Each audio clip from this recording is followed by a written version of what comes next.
Zee 24 तास एक पाऊल पुढे। आता बॉलिवूडच्या काही हॅपनिंग न्यूज पाहूया आमच्या स्पॉट 5 या सेगमेंट मधून।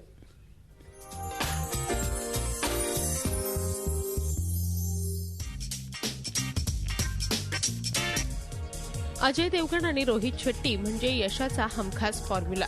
पण सध्या रोहित शेट्टी शाहरुख खान सोबत चेन्नई एक्सप्रेस ही फिल्म करतोय। नुकतंच या सेटवर अजय देवगणने हजेरी लावली। रोहित शेट्टीच्या प्रोडक्शन मेंबर्सना खूपच आनंद झाला, कारण सगळेच अजयला भेटायला आतुर होते। या दरम्यान एक गोष्ट घडली। शाहरुख आणि अजय ज्यांच्यात नेहमी कोल्ड वॉर आहे असं म्हटलं जातं, त्यामुळे शाहरुख काही अजय समोर आला नाही, तो मेकअप रूम मध्येच थांबला। किंग खानला कोणाला कसं टाळायचं हे चांगलंच माहितीये, हेच पुन्हा दिसून आलं।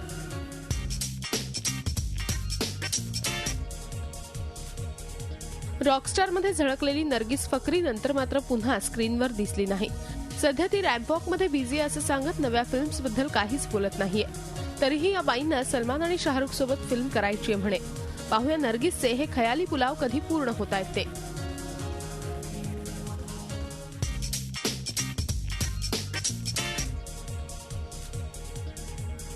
कॉकटेलच्या यशानंतर आणखी एक फिल्म येते जी कॉकटेलच्या कथानकाशी साधर्म्य साधतीये। जॉन अब्राहम, प्राची देसाई आणि चित्रांगदा यांची ईशान ही फिल्म लवकरच येतेय। ही एक हलकी फुलकी लव्ह स्टोरी असेल असं निर्मात्यांचं म्हणणं आहे। प्रेमाचा हा नवा त्रिकोण बॉक्स ऑफिसवर हिट होतो का हेच पाहायचंय।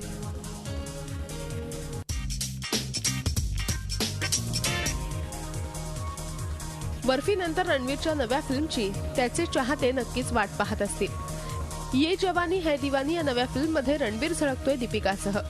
यात रणवीर कॉलेजचा विद्यार्थी साकारणार आहे। रोमॅन्टिक कॉमेडी असल्यामुळे रणवीर सिनेमाचं शूटिंग एन्जॉय करतोय।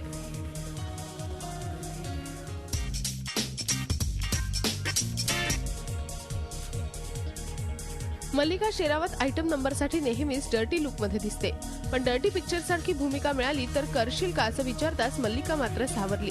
विद्या बालनचं तिनं कौतुक केलं, पण विद्या बालनसारखं मला वजन वाढवता येणार नाही, कारण मी फारच हेल्थ कॉन्शियस आहे असं तिनं सांगून टाकलं। मल्लिका, वजन तर दूरची गोष्ट आहे, त्याआधी विद्या बालनसारखा अभिनय करायचं बघ काहीतरी।